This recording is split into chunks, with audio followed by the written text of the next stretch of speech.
Hi, everybody. Welcome back. I've got a foofy thing going on here. Hang on. I'm supposed to check all this before I sit down in front of the camera. Where is my crew? It is me. I'm Abby Hagyard. Welcome back. It is cold out there. It is colder than at this moment seems reasonable. To me, it seems like it could do better. But you have to take all things into consideration. Maybe Mother Nature is just not having a good day. We don't know. So see this? It looks like I'm there. There. All right. Cheers. Maybe this will help. Yes. All right. Do we? I said to myself, Abby, you know what we need? We need more cowbell. Failing that, we need more of this. So my topic today is the topic that I was about to say plagued me, but it's not true. It didn't plague me. It didn't plague me because I didn't know there was any other way. And I think that's the thing we forget a lot, when we only know a certain amount, we can't say if only that or if only this until we experience the options, right? So when I was a child, my dad was in the military and we traveled a great deal. We moved a lot. And then on top of that, as in cake, icing, cherry, sparkles, every so often my dad would get, good morning, Maggie. Every so often my dad would get something called a temporary duty trip. And a temporary duty trip meant that you were gone for as long as it took to get the thing done. They spirited you in, flew you in, kind of like our flying squad we're talking about, Maggie. They flew you in to deal with a crisis that the people in the immediate circus, in the immediate circle, couldn't handle without you. And so you would go in and take care of it. Many times, not that the military has a year-end fiscal report, but many times these TD trips would happen near the end of the year. And that would mean that in the family that I grew up in, mom, dad, me, there would only be two of us during the December holidays. Sometimes during Thanksgiving holidays, sometimes at Easter, sometimes over Mother's Day, Father's Day, my birthday. And what we did as a family, once I was old enough to vote, was to say, the celebration isn't about the day. The celebration is about the people. The celebration is that we are. That we are. Good morning, Freddie. It's nice to see you. The celebration is always meant to be, look at us, here we are, alive and kicking. Let's have a hug. They're free, no calories, no cavities. Let's remember why we're here, why we came, why it matters, who it's for, what does it serve? My famous 5 questions. Let us remember it's not about a date on a calendar. It's not about driving by the lot and seeing pine trees, cedar trees, wreaths. It's not about driving past a garage or a convenience store and seeing someone sitting outside with flowers. It's not about going along and seeing decorations in a store. Those are the trappings. Those are the fun things we do to dress it up, to remind us every time we walk into a room, oh my gosh, it's so special. It's only 3 days. What my topic today on ABCAST 417, wow. On ABCAST today, my topic is, what is your plan B? Do you ever have a plan B? And I don't mean if it rains, we'll do it indoors, although that's part of it. What I mean is, best laid plans, some things change. Now what? And back in the day, when I started my consulting business way back in the day. I called it Now What Strategies because because we only say that when we're out of ideas. We only say that when we were expecting a call and the phone doesn't go ping. It doesn't, we don't say that when the phone has rung 55 times and we were trying to get our focus and it has just pinged again. We say it when we had an expectation and it didn't occur as we had expected. So what do we do? And the reason I want to talk about that is because, of course, the holidays are upon us and all the festivities and the celebrations and whatnot. What I want to talk about is what we do, when, and why, and how. Hang on a second. Maggie and I have been talking about a very big now what that's looming on the horizon. Maggie's job is integral to the status quo, which is now going to violently get a shakeup.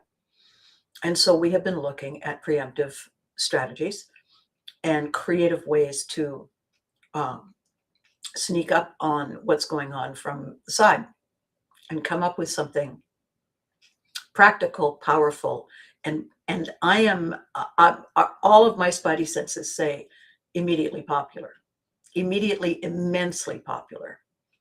So we've got our fingers and toes crossed on the off chance.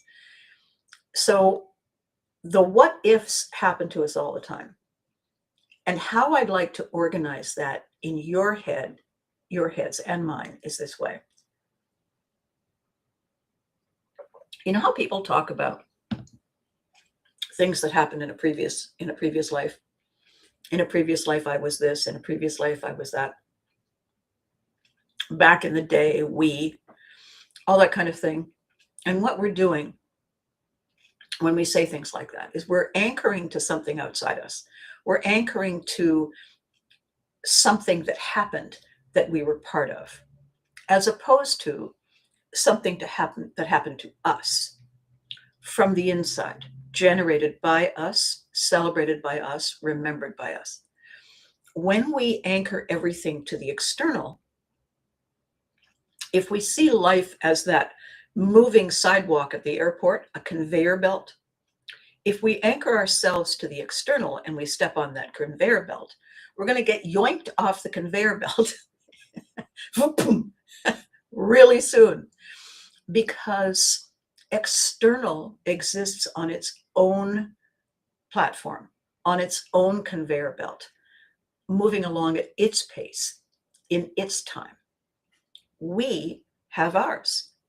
And what happens to us that we don't realize is that periodically they intersect.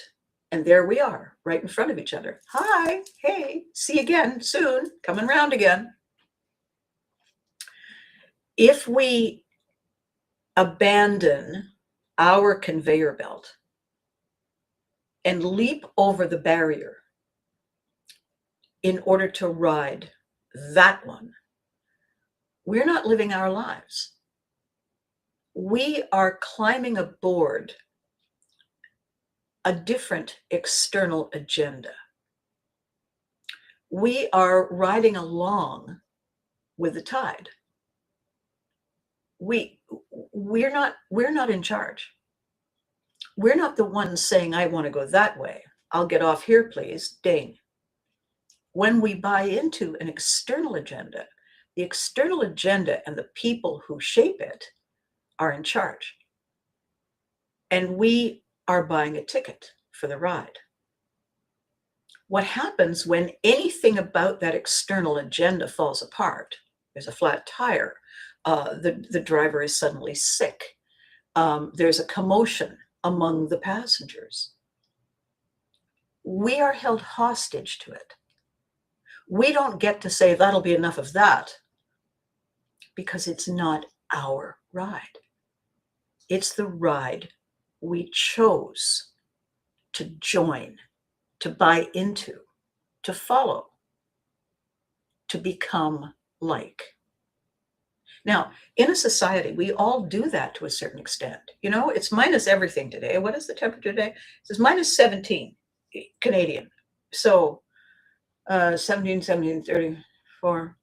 And so it's cold.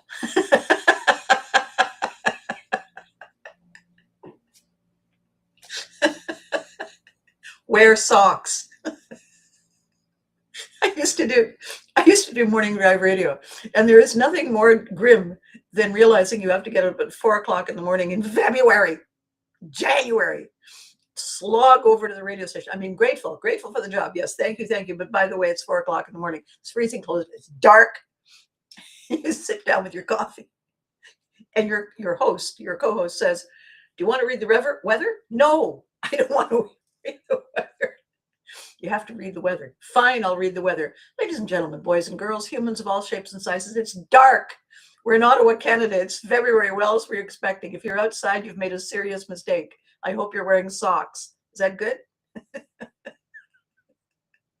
Then the phone would ring. It's the station manager. Read the weather. Okay, fine. See, there's the example. Not my radio station. I believed for a brief moment, because I held the microphone, I also held the pen. Not so. The station manager held the pen. He was the one who signed my check. Read the weather. Got it. This is what I'm talking about. We forget. We buy into, we go along with, we get excited because, and then something happens. Something happens, something random, not huge, not cataclysmic. Something happens. There's an ice storm. My huge 4-month, 7-year project got canceled. November 16th was a big day in my planning. November 14th, there was an ice storm. What does that mean? It means that none of the people I needed to have at the event, because it was about them, were going to be able to make it. If they can't make it, then there's no cake, there's no pony, there's no clown with balloons. Postpone. And I was upset. Why? Because I didn't have a plan B. I didn't think it through. I was in such a hurry to get there, I wasn't paying attention. Me, the one who's talking about all this. I am as guilty of these things as we all are. I've been doing them a long time. That's why I can speak on the subject with authority. I have authored the book on it. So this is what I want to talk about. Here we are. It is the 9th of December. Already there are plans and schemes afoot. What happens if? The what if question that I ask all the time forever. Now, what strategies did you ever ask what if? Did you ever plan for that eventuality? What is the option we can say yes to? Now, I have a large to-do page every day, but I also have a small one. See, to-do. And I jot down the things that I need to remind myself of when they occur to me, not later when it's too late. And one of the things that I usually put at the top of the page is, nothing is written in stone. Nothing. Change happens. We are remarkably fluid and flexible and resilient. We can shift with the shifting tides. We can lean in and lean out. I learned this by riding a motorcycle. My mother never learned this when she rode on the back. Mom, you have to lean. We'll crash. No, no, trust me on this. We learn to listen. We learn to watch. We learn to be able to plan ahead when we see signs, when we read the weather report, when we listen to the tone in someone's voice, when we watch the way people are walking and breathing, shoulders down, shoulders back, sighing a lot or smiling. These are the signals we as creatures are giving each other, that the plan we had in mind may not be the right plan for this particular moment in time? If so, now what? What do we do instead? What do we do that doesn't leave us hostage to what might have been? What do we do when the phone doesn't ring?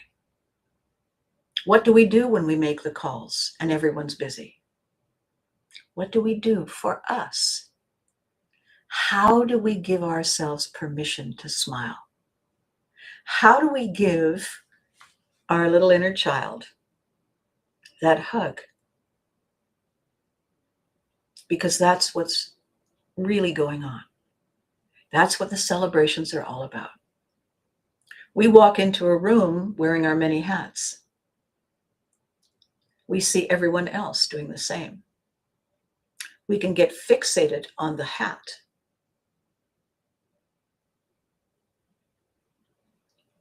And that's not the way it works. The hat is what we wear to present ourselves. It is our alter ego. It is our other me. The person we're really there for and with is the inner child, the part of us that never ends. That's who the party is for. That's why it matters. That's why we feel the joy. Our inner child seeing their inner child. I had the most amazing conversation. I read.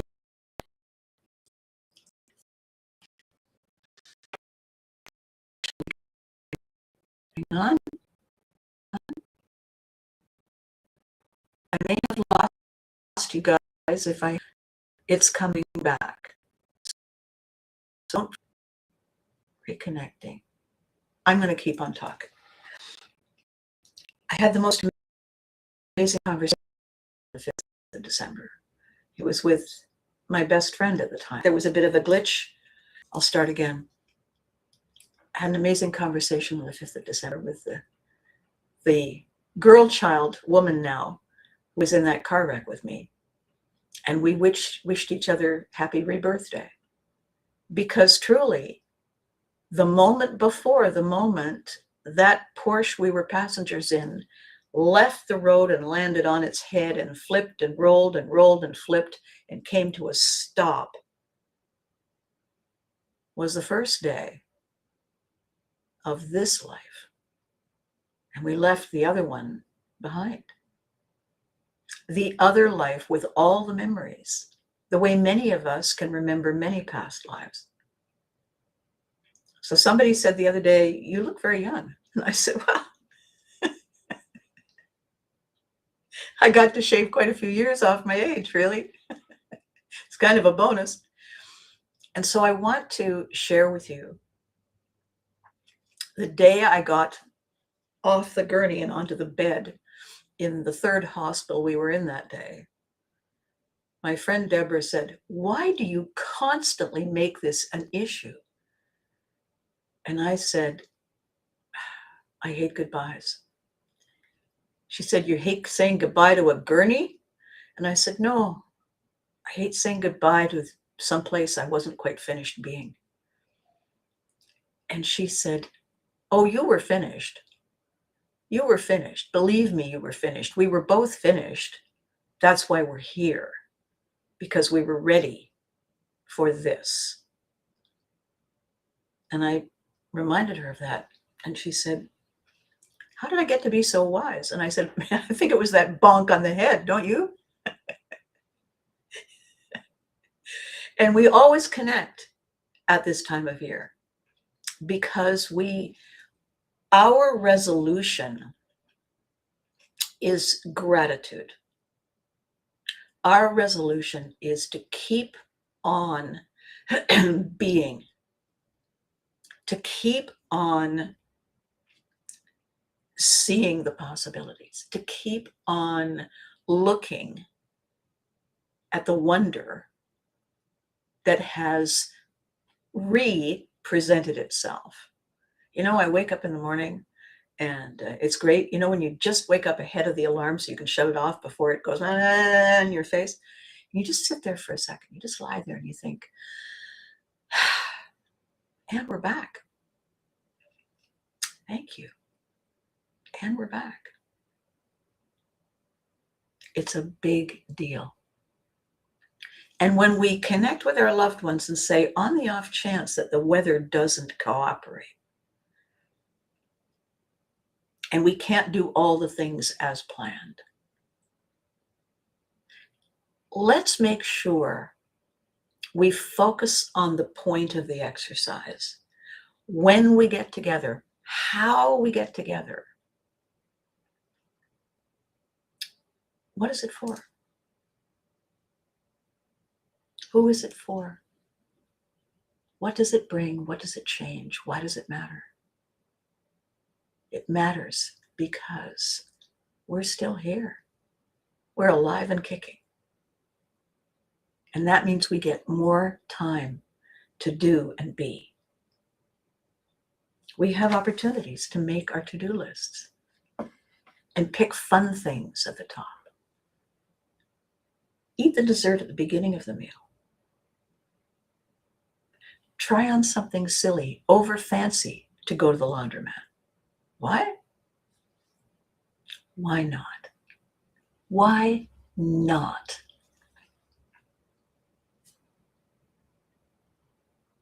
It's going to make you smile. It's going to make everybody else smile. It's going to make everybody else say, I'm going to do that next time. Our most important gift to ourselves and each other now, and especially for the big picture, is that community matters. Connection matters. Knowing there are people we care about who care about us. Knowing that we matter to them the way they matter to us.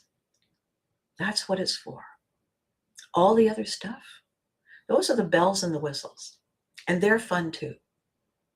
I didn't need to wear this little rose today. I wanted to. Why? Because the sky is the color of the pavement outside. And anybody with a gray car is going to be wandering around a parking lot going, beep, beep. And unless you can see the lights go flurf, you have no idea. Like penguins on a beach. Roar! Did you know that Vikings invented branding? I know, you're not surprised. Literally, the word brand, B-R-A-N-D, with an R on it, brander. That's the Old Norse. It means I stamped that knife that you're walking away with, Bob, or whatever the Old Norse version of that is. Remember that we're walking here. Remember that we're walking here side by side. And the reason that matters is because how else do you think we're going to make it to the other side? Right? I will see you Thursday. I have more things to share. Be good to you. You deserve it. Remember to hug your loved ones because they deserve it too. Remember too, please, and thank you. These videos would merely be rehearsals without you. You are the reason I'm here. Twice a day. Twice a day, twice a week, every week. Since November 29th, 2022. And counting. I'll see you Thursday.